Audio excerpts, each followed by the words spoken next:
Ginisang toge. Very healthy, budget-friendly at napakasarap na toge po. Wala po kasi akong mabili na giniling, so yung luncheon meat na lang po dito sa bahay ang ginamit ko. Meatloaf po yata to.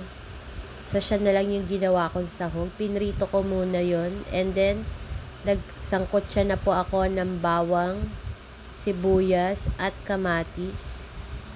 Hinintay ko lang po lumabas ang aroma ng bawang, sibuyas at medyo maluto yung kamatis.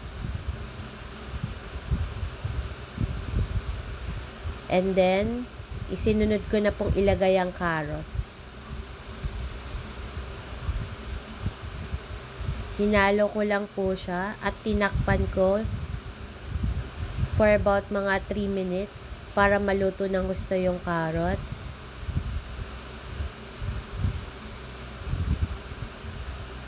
And then, maya-maya po ay sinunod ko na yung Baguio beans. Napakadali lang po lutuin ito. Gisa-gisa lang po. So, yung medyo okay na po yung carrots at Baguio beans, isinunod ko na po yung toge.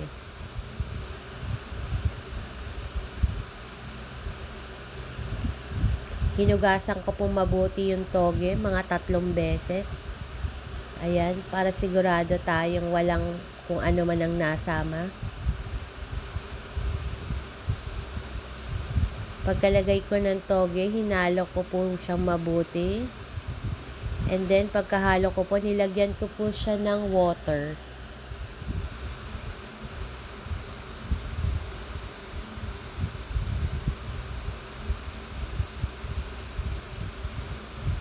Pagkalagay ko po ng tubig,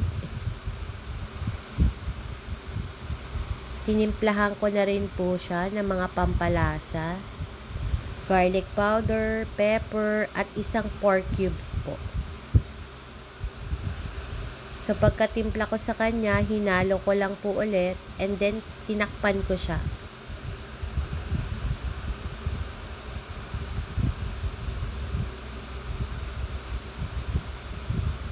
Napakadali lang po lutuin. Kayang-kaya po lahat ng mga maming gawin to. Ayan po, nung kumukulo na siya, naglagay po ako ng konting oyster sauce para maging lalong malasa. Konting-konti lang po kasi baka umalat siya. So, yan. Kalahating lang sa isang maliit na pack. Hinalo ko lang po siyang mabuti ulit.